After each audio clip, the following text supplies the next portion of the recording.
There's a ton of information I need to share with you. I just watched 4 update videos in 4 different languages to get the most complete picture possible about the new KvK format, formations, inscriptions, the new forum building that you will use to make your inscriptions, and so much more. So stick around in this video for the complete breakdown on everything we figured out so far about the upcoming patch.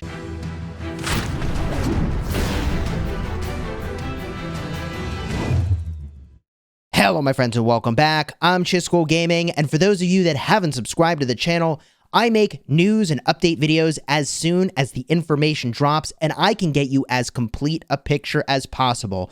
So if you haven't already subscribed, do me a huge favor, subscribe to the channel. And this took a lot of effort to put together, so if you could throw a like on the video, it's pretty damn late for me, I would really appreciate it.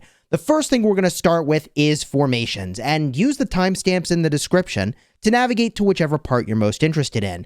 There are 7 formations, and we now know what they do. That formation, by the way, is equipped to a march, and presumably you can equip the same formation to many marches all at the same time, although I suppose I can't confirm that just yet. But the 5 formation buffs are as follows. There is an arch formation, which gives you 5% extra normal attack damage. There is a wedge formation, which would increase your skill damage dealt by 5%. There is a V formation, which, yes, enables ranged mode, which we're going to talk about, and you launch a ranged attack every second. There is an echelon formation. When this troop grants percentage-based buffs to other troops, their effects are multiplied by 1.2x, with a maximum increase of up to 5% of their original value upon upgrading. So think Mulan and Joan of Arc giving percentage-based buffs. It sounds like those get pretty big, actually. From here, there is a line formation, increasing your troops' food, wood, stone, and gold gathering speed by 10%. There is a hollow square formation, reducing troop damage taken by 2%. There is the triple line formation, increasing your march speed by 5%. Now, each formation can have 4 armaments attached to it. These give you additional buffs. Now, before I show you that, let me just show you where formations are equipped. As you can see in this picture where you see Attila, the equipment is here. Just underneath the equipment is where you would set up the formation, which is the center circle, and then the 4 armaments you have equipped to that formation. So just to summarize what I've said so far, every march, or every really commander that you pick, is going to have a formation that they'll use when they are the primary commander and they run out of their city. And the 4 armaments you attach will enhance the effectiveness of that formation. Now, armaments can give a variety of buffs. We saw armaments in these videos with troop load and all kinds of things, damage to barbarians, for example, but they give some amount of base stats. I talked about this in another video. I predicted that this is what this would look like. And you can see here that this particular armament is giving cavalry attack, archer health, and archer defense. Now, there's some pretty big implications on what this might mean for the way that you pick formations for different troop types. For example, I don't know if you can get this armament with 100% archer stats, if those are variable or not. But if you could, theoretically, you're probably going to want to have a stance for your infantry, a stance for your cavalry, and a stance for your archers. We'll only really know once we see more information about all of the different armament percentage-based combinations that are possible. But if this is representative of what a legendary armament might have, we're looking at almost 9% of stats here. I mentioned this in part because then each formation would represent about 36% of total extra stats that you could throw onto a march. Give or take, there's more to it, because what's not yet in here is also the inscription buff. Now, this is the screen where you actually use those tomes. You see them off to the left, where you can actually inscribe an extra set of benefits onto the armament. Now, you can only have 1 inscription, and it looks like 1 inscription will replace another if you try to put something else on there. So inscriptions are yet another way that you can refine the way that a formation can work. So if you're with me so far, a formation gives a bonus inherently, whether that's some march speed or damage taken reduction. We went over what those 7 different formations were. Each formation then has 4 armaments. The armaments have stats, some of which are random, and some of which you get some control over, okay? But how do you unlock all these things in the first place? This is the State Forum. This is a new building that you will have to level up to 25, and I'm going to talk about what it will take to take this building up to level 25. But as you make your way up there and as you go, you can do more and more quests per day.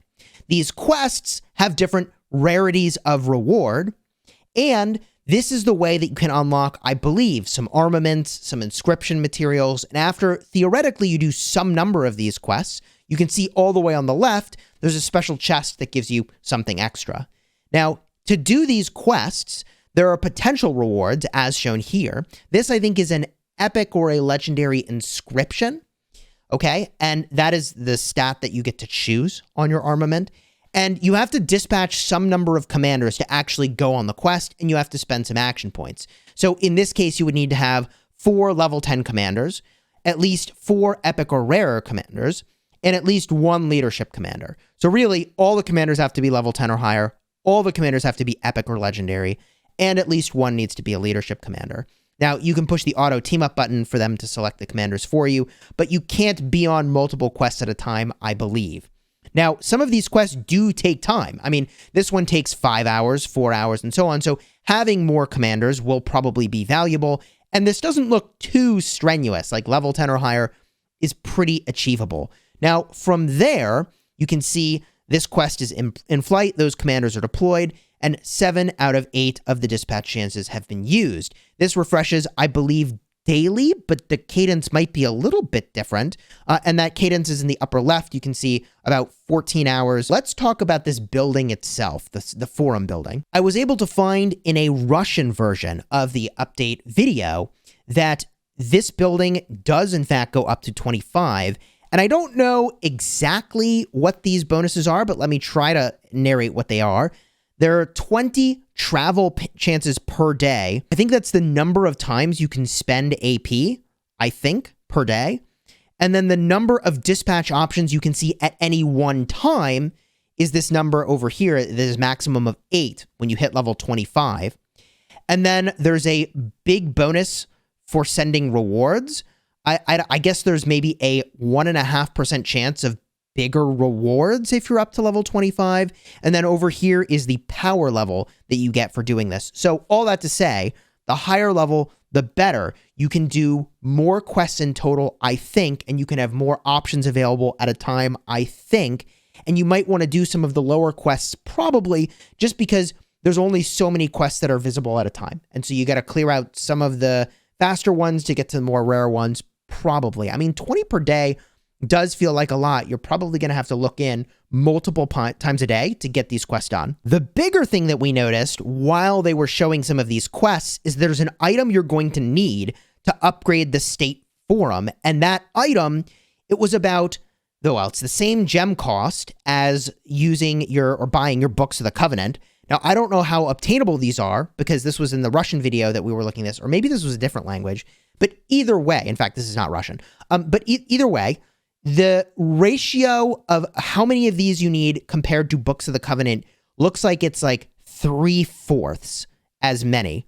This was going to from like level 19 to 20, and I think this is about 3/4 as many of these items as you would need Books of the Covenant.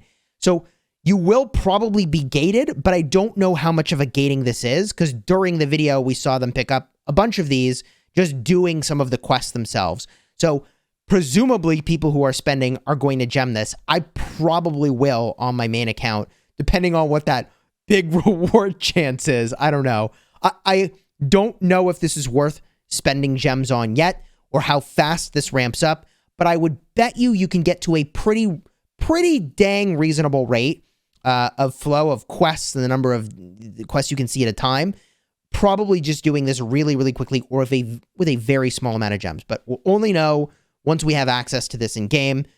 Obviously, do I wish that they had a gem gating on this particular thing? No, but here it is. I'm presenting it to you because I did a ton of research to find all this stuff. Let's go to the next thing. So every one of your items can be recycled. Your armaments and I believe your inscriptions, but maybe just your armaments. And there were two currencies. You can see them over here. One is this like silverish currency, and another was like a gold currency. And you can see you can even exchange some of this currency for that item you need to upgrade your state forum.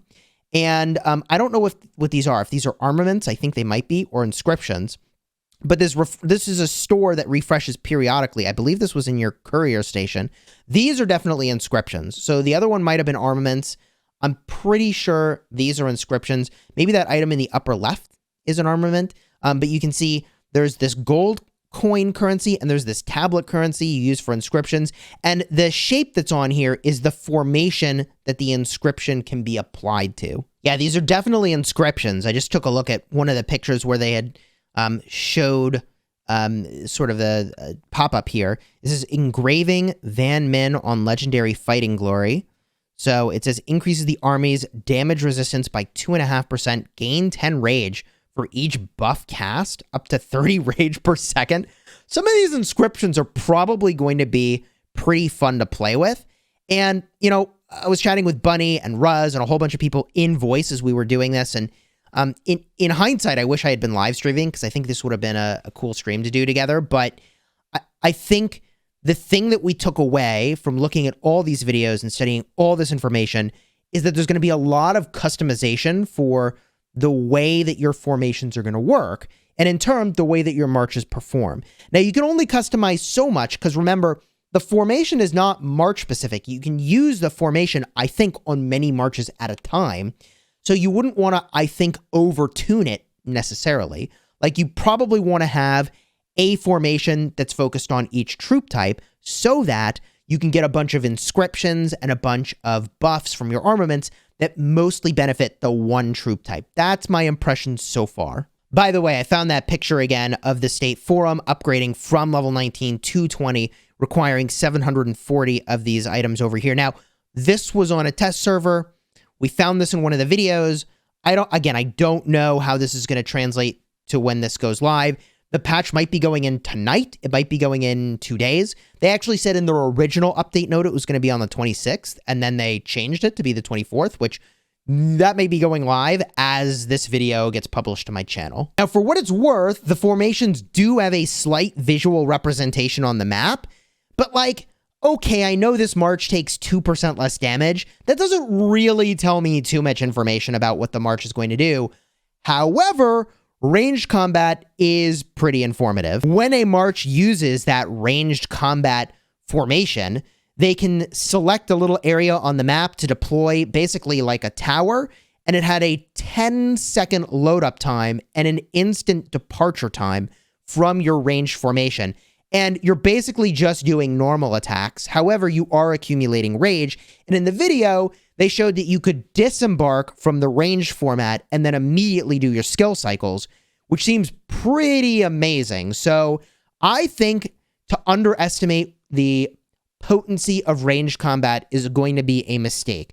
The radius is pretty large and you accumulate rage, so I think it could be pretty powerful when used well. With that said, I'll be really eager to see kind of what people do with this. I don't know how I will manage open field marches and ranged marches at the same time, so I don't think that's something I will do simultaneously with like a bunch of field marches and a bunch of range marches. And I don't know how it's going to work to try to set up 7 marches worth of towers all at once. I feel like it's going to be prohibitively difficult to set up. So I don't think we're going to see like the people who are running 5 to 7 marches in the field want to move into the realm of having to micro 7 individual marches entering into a tower form most of the time. There may just be situationally moments where you do this or specific people who focus on doing this. But once we have our hands on this in-game, maybe we'll have a better sense. The next thing we need to talk about is the new format of KvK. And the best information I found here was in a few non-English videos, and there was a lot of stuff that we saw. Among those things include some information about camp skirmishing and scoring. This is a KvK format where you are destroying buildings.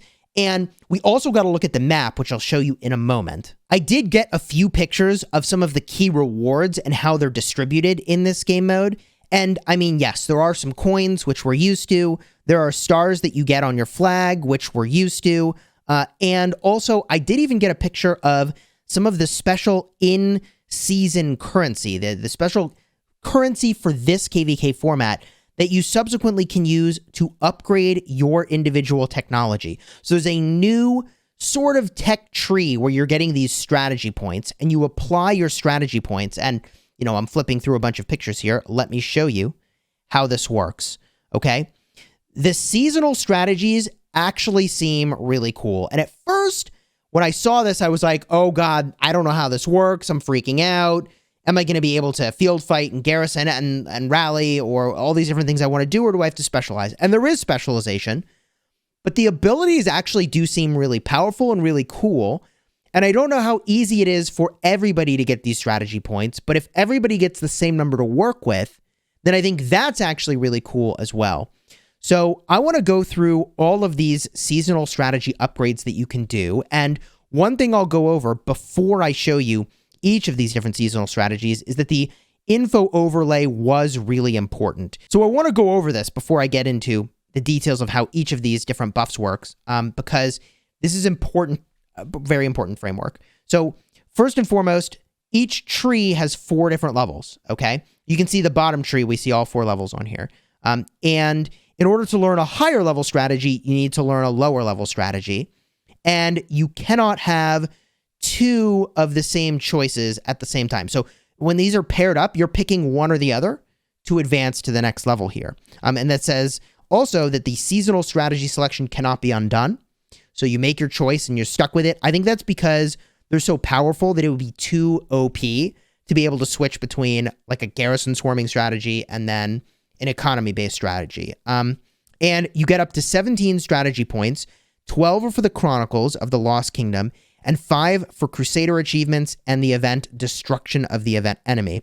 So what I like about this is it's kind of elevating, I think, everybody's power level, like free to play or pay to win. And I don't know how much you're getting for this Destruction of the Enemy event, if that's tiered rewards that everybody can get, or if that is going to be something that like the person in first place gets the most. I don't know. But I think this could be very fun. Let me show you what these buffs are. I'll just tell you now, one of them is 30% hospital capacity, and I was like, oh my God. So let's get a look. This is, by the way, probably a good time that I remind you that I had to look at 4 different videos and pause and play and pause and play and rewind, pause and play to get pictures of all these things. So if you could do me a huge favor and throw a like on here, that would really support me, and I appreciate that very much. It's also 2 in the morning as I'm recording this, so thank you for your support. Here we go. Sharp Blades. Independent squads inflict 5% more damage, but take 3% more damage. This is open field marches. This is a kind of a cool strategy. You deal more damage, and you take more damage. The next one. Healing at the end of the battle. You get a 500 healing factor when you leave combat. Okay.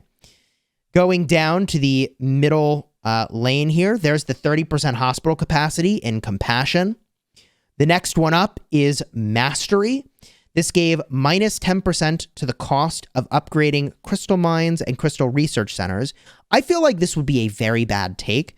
I feel like when you have a fighting option, you don't want to go for the economy, but it's here if you wanted it. Mastery. Remember, you could only pick one of the 2 in that same grouping. 15% gathering speed. Hello, every farm will be taking that. Unless Valor's better, what's that? Oh, this was a cool one. Severely wounded and killed warriors of other governors brings you rewards, including resource items, up to 3 million of each item per day. So is that 12 million resources per day? Is that what that is? Hello? 3 million of each resource type a day? Anyways, no, it's not a ton when you think about how much people actually field fight. Continuing on. Spiked armor. 15% counterattack damage for units in a garrison or when attacking a fortress together. So I think that's a rally. Fortress together, I think, is a rally. Whoa, hello? That is some anti-swarm technology, okay? You choose that or you choose looking for results. Oh, come on. Don't do this to me at 2 a.m. Translate for me, baby. Select language. This is Russian. Yes. Maybe instead of detect language, we just go with Russian.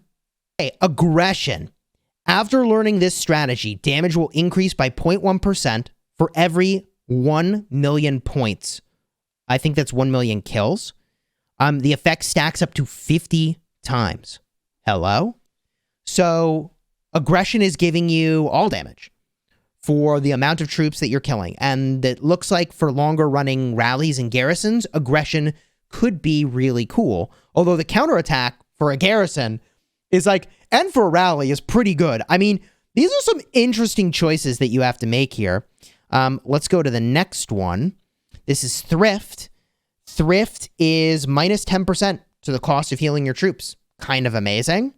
Okay. The other choice in the middle lane here is minus 8% of soldiers seriously wounded in battle. Hello? Sav wound decrease. So, I mean, both of those are really powerful. You can either decrease your resource cost or decrease the number that go to the hospital. This one is plus 10% to the number of resource items, food, wood, stone, gold, for defeating barbarians. Okay. I mean, I don't think economy is generally a good plan, unless you're a farm. And then purification process, crystal resources also brings you, collecting resources also brings you crystals. Until the end of this season, you can get up to 1 million crystals this way. I'm not excited by those seasonal strategies. I mean, the choice is like really obvious for anyone who actually fights that you want some of the fighting items, specifically the ones in the middle, but you might have enough to get some of the stuff over here and over here. Let's see here. Up next. By the way, the prices are listed over here as well. So theoretically, you could start to map out how you might want to do this. But Great Destroyer. When attacking Alliance building 8 seconds after the start of the battle, normal attacks have a 5% chance to reduce its durability by 10. Think about that. Every second, you have a 5% chance to reduce the durability of the building by 10. This is God tier for destroying forts and flags, where the enemy is like defending it, but you're dominating, but you can't get the damn burns. Like, dude, this is going to be so cool. So even if the enemy is defending it successfully, like the fact that you're rallying it could be destroying the building. Absolutely massive. That's 3 on the price for that one. Let's go to the next one here. The Strongest Survives. High-level warriors inflict more damage to low-level enemies when collected garrison. So that's I think that's when you're in a garrison, or you launch a joint attack on a fortress. High-level warriors inflict more damage to low-level enemy warriors when collected garrison or launch a joint attack on the fortress. Does not work for independent squads. I'm not exactly sure what that does, and it's 2 a.m., so I'm just going to keep going. Okay. Up next, after defeating the troops of other rulers other than garrisons, up to 5 surrounding allied independent units are healed, 500 healing factor. So that's 2,500 healing factor, and each unit can be healed no more than once every 5 seconds. Dude, you AoE heal when you're smashing an enemy's freaking murder ball. Hello? That's so cool. After defeating another ruler's troops, up to 5 surrounding independent allied units increase their attack by 5% for 10 seconds. Okay. So Furious Howl's giving you attack instead of healing. From here, the economy tree. Skill damage has a 50% chance. Oh, yeah. This is in the economy tree. Hello? Skill damage has a 50% chance to deal 2% more damage to nearby enemy units up to 5 targets for 3 seconds. So you work in the economy tree, and then all of a sudden you do an AoE damage over time from your skill damage? What? Okay. Continuing forward. 20% of the number of crystals for completing Bastion quests. 20% more crystals from Bastion quests. Okay. I mean, you could do some math to tell you exactly how many crystals that brings you. And then the final ones in the tree. Fearless Fighter. This is 4 strategy points. This is a lot of strategy points. Independent squads receive 8% less damage when attacking fortresses. This is the garrison swarming choice. Like, the people who pick this swarm the garrisons. Okay, so what does everybody else pick? What do us normal people pick? You pick this one. When gathering a garrison or launching a rally. Oh, this is what you pick. I remember reading this. So when you are grouping up in a garrison or joining a rally against a fortress, the damage dealt is increased by some amount with each team member who chooses this strategy. And the stacks up to 10 times. So basically, you are a better joiner of rallies. You are a better joiner of a garrison. Like, you enhance the damage of the garrison or the rally because you joined and you had this strategy. That's cool, man. That's actually kind of cool. Like, some people will actually be better than others to join in a rally. Like, you want to get your maximum teamwork. Teamwork's a good name, if that translated correctly. GG. And then the last one in here, this just gives you 5 strategy points.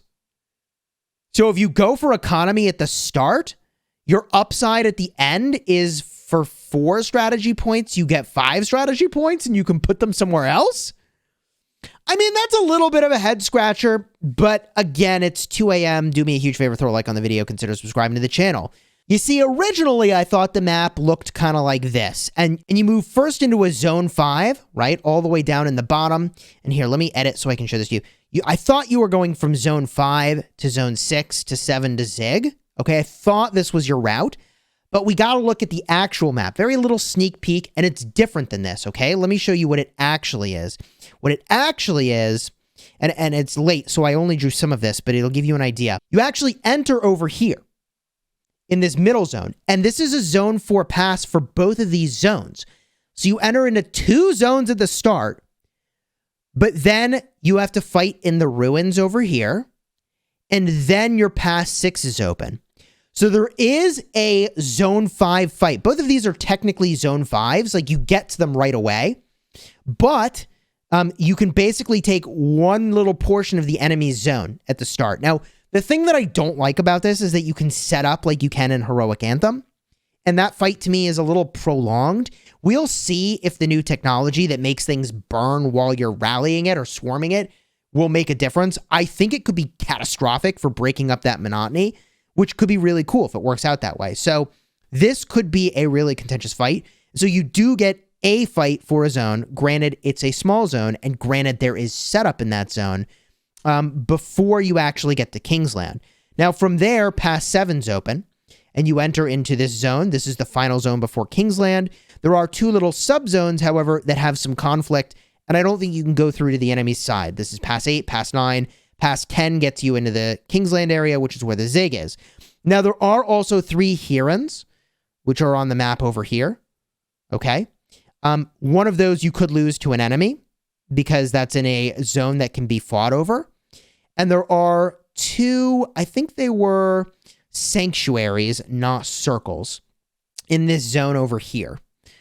So there are a bunch of holy sites at play. And then these are the special zones where I think zone 8 is your altar of darkness, and zone 9 is this zone that they didn't zoom in enough for us to see exactly how that works yet, okay? Now, I did draw where all the other starting zones would enter in. And so you can see, for example, this zone all the way in the bottom right would enter over here, and the contested zone will be over here. This will be the one that you're fighting for, and I show their path toward the Zig, all right? I tried not to clutter up the map too much like I did with the other version to show everything everywhere, but I think this gets the idea across. I think this format looks cool, and I think the seasonal strategies make this something that we're going to want to play. I don't think it replaces Strife of the 8 for us as being like the ultimate badass fight for many weeks on end KvK that it is, but I think we are almost certainly going to give seasonal strategies a try. I mean, I really want to give this a try. I think this seems really fun. So to me, that's a huge win. There have been several KvK formats that came out recently where I'm like, I don't know if I want to play this, but I really kind of want to give this a try. So I'm actually really hyped about this. One other thing that I found, by the way, in one video was a picture with other KvK formats. Like, they scrolled to show us King of the Nile, and they had Conquering the Desert, so Desert KvK, March for All. Are they reworking March of the Ages? Is that a placeholder? This was on a test server here, and then Strife of the 8 is all the way on the left. I don't know, man. This is already a really long video, and again, I'm up at 2:10 in the morning, so if you could do me a huge favor, throw a like on here, consider subscribing to the channel. This is a pretty complete overview of everything I've seen so far. I will be streaming as soon as I wake up, whenever I wake up. If the patch has in fact landed today, I don't know if it's going to be today or the 26th, and let me show you a couple changes to the patch notes. Oh, hey! So, it's happening today. It's happening right now.